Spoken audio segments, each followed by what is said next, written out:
The Galactic Assembly Chamber buzzed with activity as delegates from dozens of species debated the latest crisis.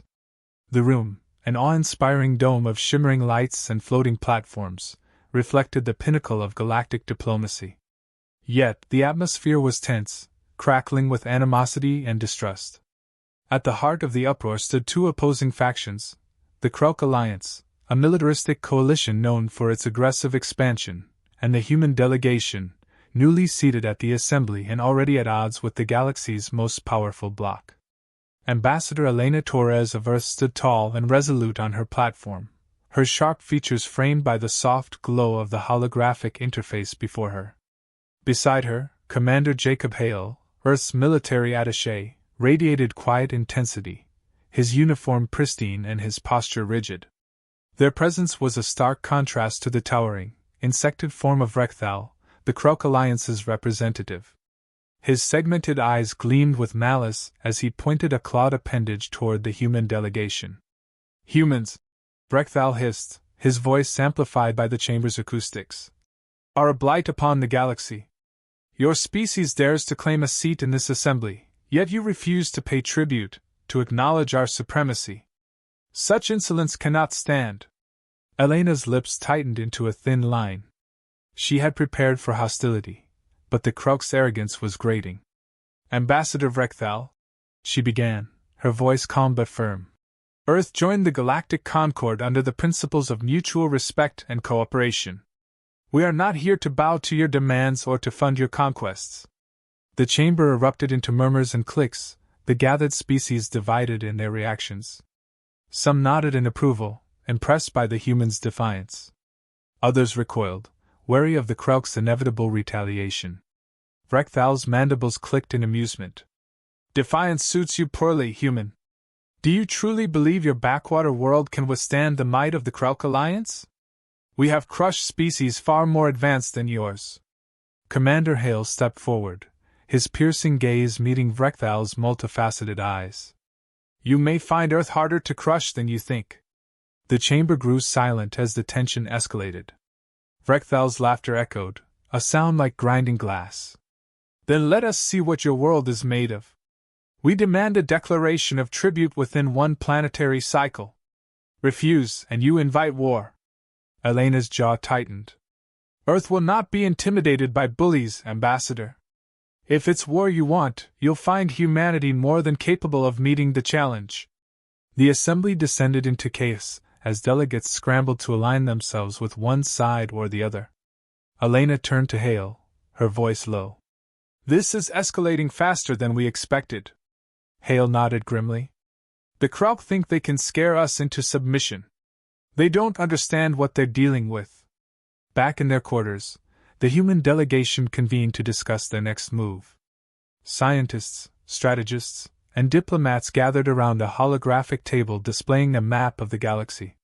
The Krelk Alliance's territory loomed large, its borders bristling with military installations and battle fleets. "We can't win a direct war against them," Elena said, her tone pragmatic. "Their resources and numbers dwarf ours. But we don't have to fight their way," Hale interjected. "Earth's strength has always been our adaptability, our ability to think outside the box." As the team strategized, reports from Earth's outposts on the galactic frontier began pouring in. Krelk raiding parties were already testing human defenses, probing for weaknesses. The attacks were brutal, leaving colonies in disarray and casualties mounting. Yet, amidst the destruction, stories of human resilience and ingenuity emerged. One such story came from Outpost Horizon, a fledgling mining colony on the edge of human space. When a Krelk strike force attacked, the miners, armed with little more than improvised weapons and sheer determination, held their ground long enough for reinforcements to arrive. Their defiance became a rallying cry for humanity, a symbol of their unyielding spirit. "We don't have the luxury of time," Hale said during a briefing. "The Krelk will escalate their attacks, and we need to hit back before they consolidate their forces." Elena nodded. "Agreed. But we need to send a message. Something that shows the galaxy exactly who we are." Hale's expression darkened, his mind already racing with possibilities. "Then let's give them something they'll never forget." In the days that followed, Earth mobilized its resources, preparing for a conflict unlike any they had faced before. Factories churned out weapons and ships at an unprecedented rate, while scientists worked tirelessly to adapt human technology to counter the Krauts' overwhelming firepower. But more than machines, it was the people, miners, engineers, soldiers, and civilians, who became the backbone of Earth's resistance. And as the deadline for tribute loomed, humanity stood ready, their resolve unshaken. The Krauk wanted war, and Earth was about to show them the meaning of the word. The Galactic Assembly's ultimatum hung heavy over Earth and its colonies. The Krauk Alliance's forces were already encroaching on human territory, their probing raids leaving a trail of destruction. Across Earth, factories hummed to life, producing war machines and weapons at a breakneck pace. Recruitment centers overflowed with volunteers, their determination mirroring humanity's resolve to defend their home. Yet, the Krauk's might was vast, and the challenge seemed insurmountable. Commander Jacob Hale stood on the bridge of the U.S. Resolute, Earth's flagship, its sleek lines bristling with the latest human engineering. Outside the viewport, the scattered remnants of a Krauk raiding fleet drifted among the stars, a testament to humanity's growing resistance. "Their tactics are shifting," Hale said, addressing his officers. "They're testing us, gauging our response." Lieutenant Mei Lin, the ship's tactical officer, reviewed the latest reports. "The Krauk hit Outpost Sigma yesterday. Civilian losses were minimal, but they destroyed key infrastructure. They're baiting us," Hale said, "trying to spread us thin before the main assault." Meanwhile, Ambassador Elena Torres worked tirelessly to secure alliances within the Galactic Assembly. In the Assembly chamber, her voice carried over the murmurs of hesitant delegates. "The Krauk don't just want Earth," she argued, addressing the room. "They want domination. Today, it's my people. Tomorrow, it will be yours." A crystalline delegate from the Lithari Collective clicked their facets thoughtfully. "Your resilience is commendable, Ambassador, but the Krauk's strength is undeniable. Aligning with Earth may invite their wrath upon us." "It's already upon us," Elena countered. "We're standing up to them now, so you don't have to later. But if we fall, who do you think they'll come for next?" Despite her efforts, support from the Assembly remained lukewarm. Some species feared the Krauk too much to risk open defiance, while others doubted Earth's chances of survival. Alone, humanity faced an uphill battle, but Hale and Elena refused to back down. The first major skirmish occurred at Epsilon Station, a vital waypoint on the edge of human space. The Krauk launched a coordinated assault, deploying a fleet of 10 warships against Earth's hastily assembled defense forces. The station's commander, Captain Rhea Donovan, knew she was outgunned but refused to retreat. "We hold this line," Donovan said to her crew, her voice steady. "If Epsilon falls, they'll have a direct path to Earth." The battle was brutal. Earth's smaller fleet relied on hit-and-run tactics, using the station's asteroid field for cover. The Krauk ships were massive, their plasma cannons carving through the asteroids like paper. But Earth's ingenuity shone through. Captain Donovan deployed modified mining drones armed with explosives, sending them swarming toward the Krauk ships. The tactic caught the invaders off guard, crippling 3 warships and forcing the remaining fleet to retreat. Epsilon Station stood, bloodied but unbroken. The victory galvanized Earth. Footage of the battle spread across the Galactic Assembly, silencing some of Earth's critics. Even the Lithari delegate expressed tentative support. "Perhaps the humans are more resourceful than we gave them credit for," they remarked. In the wake of Epsilon's defense, Earth's strategists developed a bold plan: take the fight to the Krauk. Commander Hale and his team worked tirelessly to analyze the enemy's movements, identifying weaknesses in their supply lines. "They rely on a central hub," Hale explained during a briefing. "Their fleets are powerful, but they need constant resupply. If we can hit their logistics, we slow their advance." Ambassador Torres, listening in via hololink, raised a brow. "That's a gamble, Commander. If it fails—" "It won't," Hale said firmly. "We'll use their arrogance against them." The target was a Krauk forward supply depot hidden in the Trion Nebula. Hale handpicked a task force, a mix of veteran crews and daring volunteers, to carry out the mission. Among them was Lieutenant Mei Lin, whose tactical prowess had proven invaluable. As the fleet entered the nebula, the atmosphere on the Resolute was tense. The swirling gases and shifting energy fields provided cover but also hampered sensors. The Krelk depot loomed ahead, its massive storage silos guarded by a small fleet. "This is it," Hale said, addressing the crew. "We strike hard, we strike fast, and we get out. Stick to the plan, and we'll make it home." The assault began with a coordinated barrage from Earth's ships, their railguns and missiles targeting the depot's defenses. Krelk fighters swarmed to intercept, engaging in fierce dogfights with Earth's smaller vessels. Lieutenant Lin directed the fleet's movements, her commands precise and unwavering. "Focus fire on their lead destroyer," she ordered. "If we break their formation, the depot's wide open." The destroyer fell under the combined firepower of Earth's fleet, its wreckage drifting into the depot and triggering a chain reaction of explosions. The Krelk ships, disorganized and outmaneuvered, began to retreat. The raid was a resounding success. The Krelk's logistics were disrupted, buying Earth precious time to reinforce its defenses. The Galactic Assembly took notice, and more species began to reconsider their neutrality. Back on Earth, Ambassador Torres addressed a gathering of leaders and citizens. Her words carried the weight of their struggle but also the spark of hope. "We have shown the galaxy that humanity will not bow, will not break. The Krelk wanted war, and we have met their challenge." The victory at Trion Nebula was a turning point, but Hale knew the war was far from over. The Krelk would retaliate, and their next move would be devastating.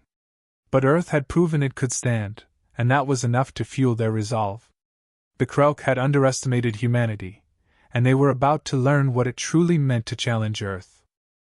The raid on the Krelk depot in the Trion Nebula sent shockwaves through the galaxy.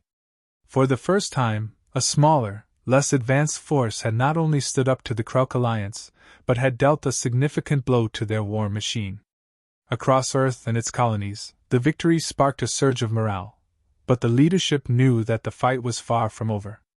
Commander Jacob Hale stood on the bridge of the Resolute, staring at the holographic star map.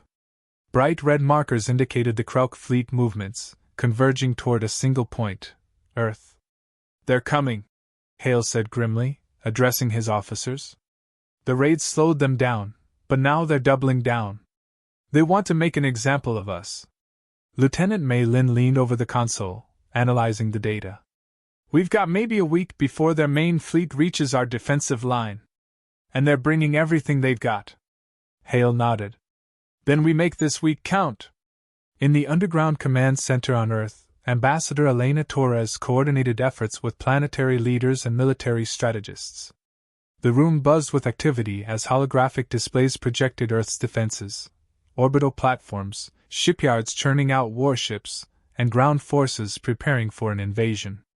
"We've bought ourselves some time," Elena said, her voice steady but tense. "But time isn't enough. We need an edge." General Marcus Trent, Earth's military chief, folded his arms. "We've got a weapon, Ambassador. But using it, that's another story." The room fell silent as Trent pulled up a classified file.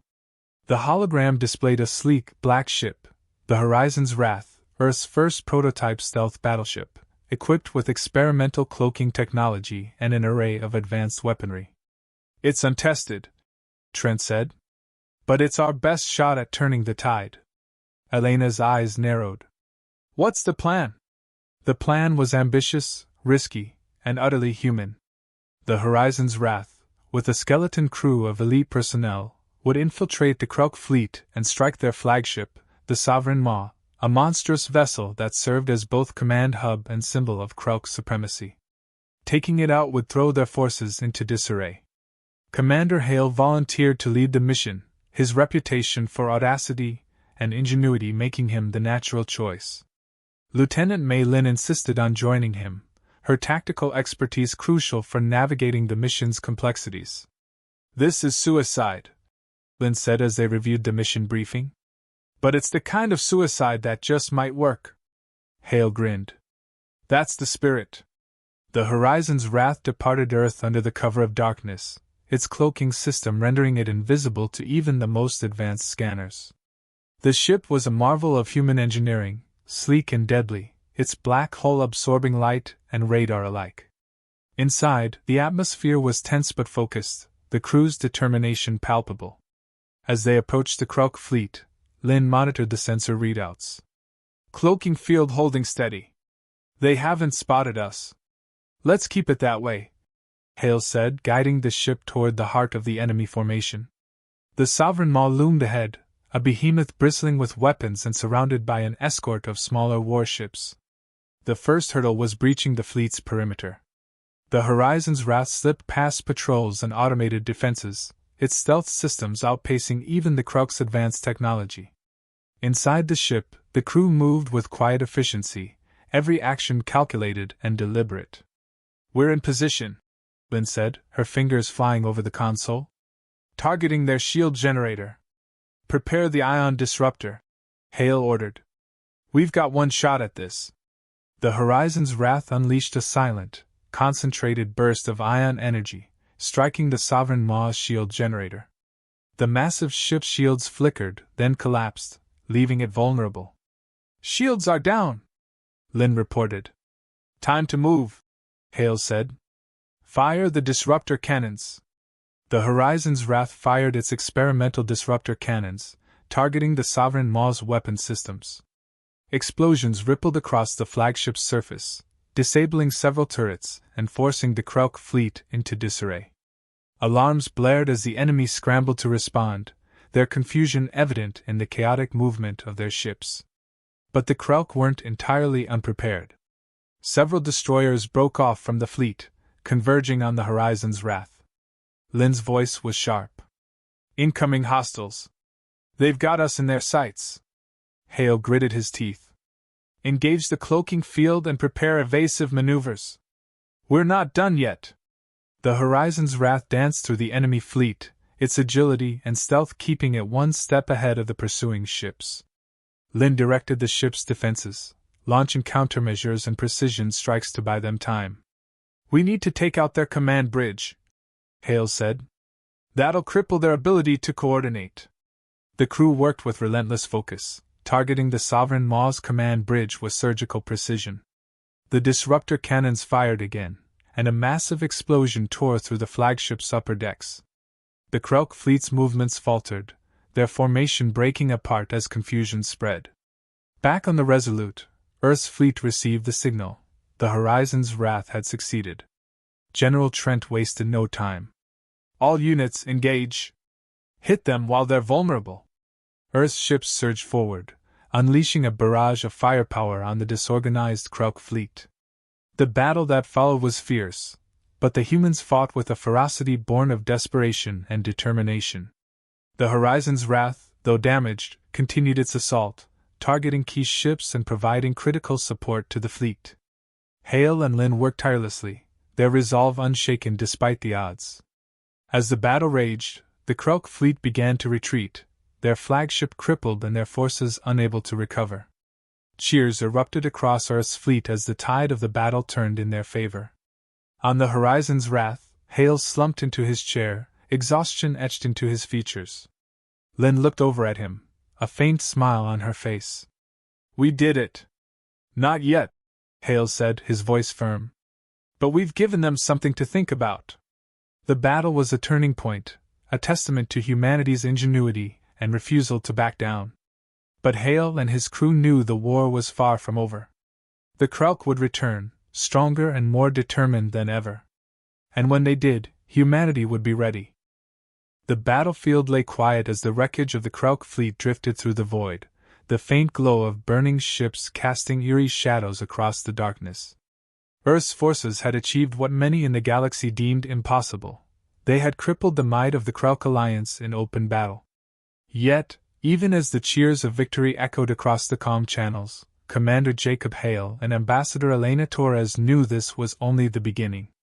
On board the Resolute, Hale paced the bridge as his officers worked tirelessly to assess the damage and prepare for the next stage. The Kruk flagship, Sovereign Maw, was crippled but not destroyed, and the remnants of their fleet were regrouping just outside the system. Lieutenant Mei Lin studied the tactical display. "They're not retreating far.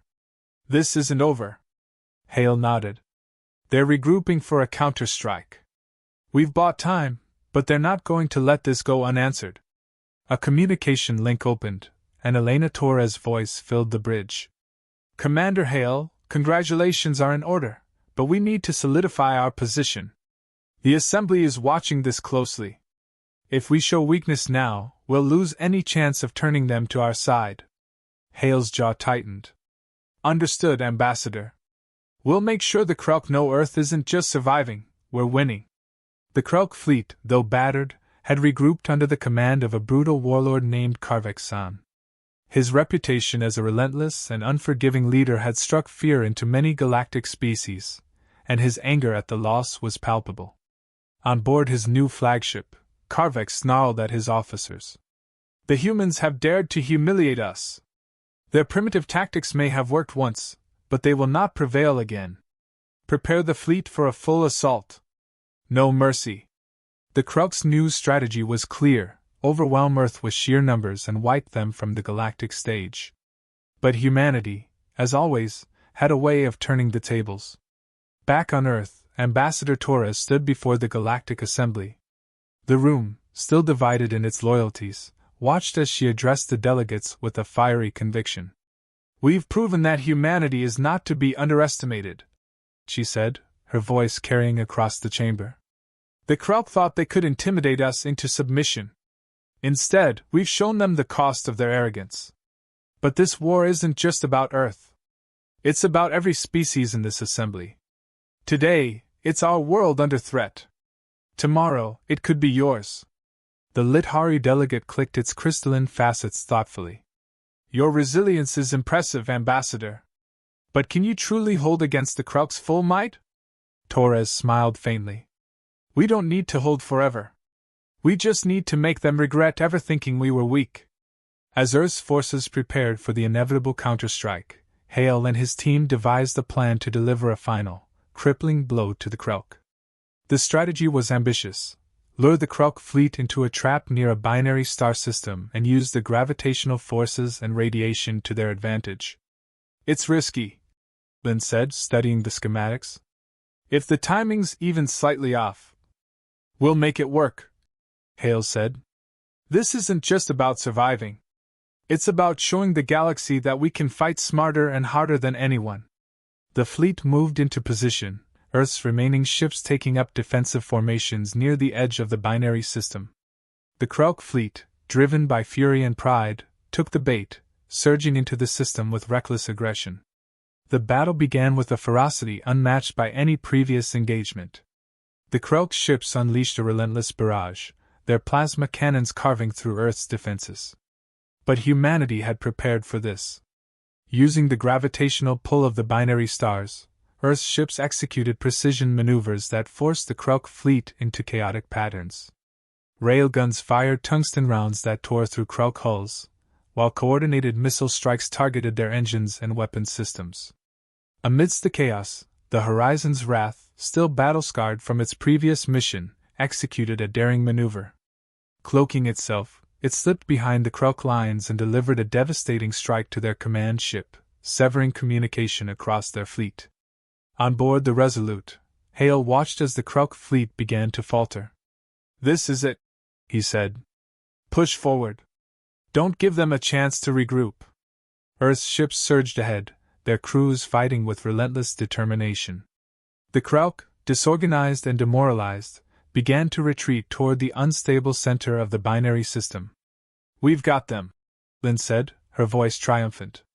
But Hale's expression remained serious. "Not yet. Let's make sure they don't come back." As the Kruk ships fled, Earth's forces executed the final phase of their plan. Using tractor beams and precision strikes, they disrupted the fleeing fleet's trajectory, forcing them closer to the unstable gravitational pull of the binary stars. The result was catastrophic. The Kruk fleet, unable to escape the gravitational forces, was torn apart, their ships pulled into the fiery abyss. The explosion sent shockwaves across the system, marking the end of the Kruk threat. Back on Earth, celebrations erupted as news of the victory spread.